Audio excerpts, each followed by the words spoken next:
Welcome to the deep dive. New system, but they pulled through. Hmm. It speaks volumes about resilience, Wow. adapting even after a major stumble. Definitely. And TaskRabbit kept growing, expanded globally, eventually got acquired by IKEA. And Leah Busk-Sullivan, she's now a VC herself, paying it forward, perhaps. Seems like it. It's a great story about perseverance, Mm-hmm. the impact of mentors, and again, adapting to huge shifts like the move to mobile. Okay, one more story. Tanya Menendez, she's behind Maker's Row and also Snowball Wealth. Her background sounds really interesting, too. First-gen college student, daughter of immigrants. Yeah, and that background gave her this early awareness of like economic inequality. She actually studied economic sociology because she wanted to figure out how business could be used for good, help people move up economically.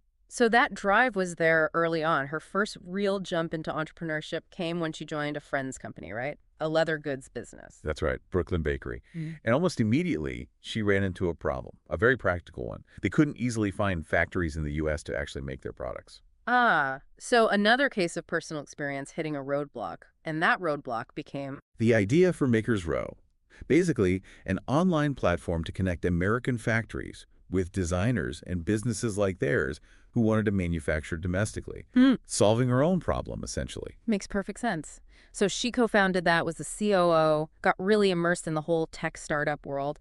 And then later, another personal experience sparked her next company. Exactly. This time it was dealing with her own student loans. Just the sheer complexity of it, of all the different repayment plans, forgiveness programs, it felt overwhelming. I think a lot of people can relate to that feeling. For sure. So she thought there has to be a better way. And that led to Snowball Wealth. It's a mobile platform focused on community and tools to help people, especially women and people of color, tackle debt and start building wealth. And Snowball Wealth has raised funding, too. Over $1 million, the article said. Yep. Clearly tapping into a real need there for more accessible, supportive financial tools. So Tanya Menendez's story, it really ties back nicely to that theme from the article, doesn't it?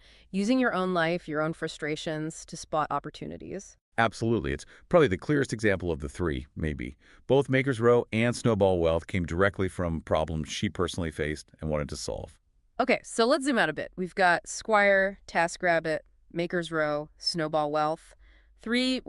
Four really distinct ventures. What are the common threads? What are the big takeaways here? Well, the first one that jumps out, especially with Squire, is just how critical it is to really understand your customer deeply Yeah. and being willing to pivot, even make huge changes based on that understanding. Yeah, that commitment Squire showed, buying the barbershop, that's intense. But it led them to the right model. And then there's the power of personal experience, which we saw in all of them, really. Definitely. Laurent and Salvin's barbershop background, Busk Sullivan's dog food moment, Menendez's manufacturing and student loan challenges. Those personal pain points were the seeds.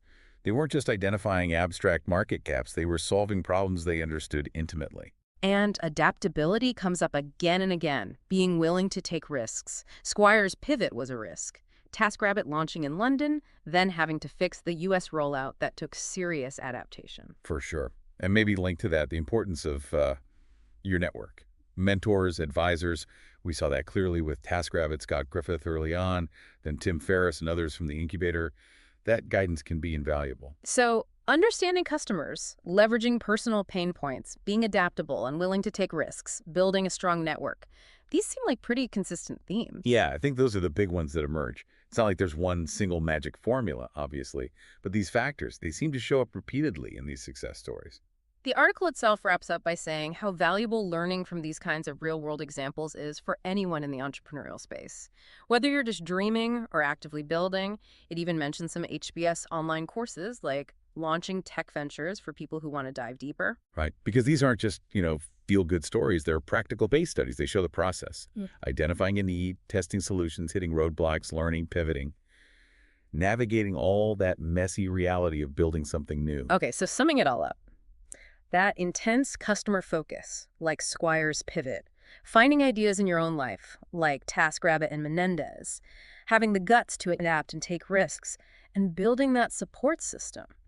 Those are the key ingredients we've seen today. Which leads to maybe a final thought for you listening right now. Think about something in your own life, some friction, some inefficiency, something that just bugs you. Could that be the start of something? Reflect on these stories, those aha moments we talked about. How might they apply to what you see around you? That's a really interesting question to ponder. Well, that's our deep dive for today. Hopefully, these insights give you some things to think about on your own journey of learning and exploring. Thanks for joining us.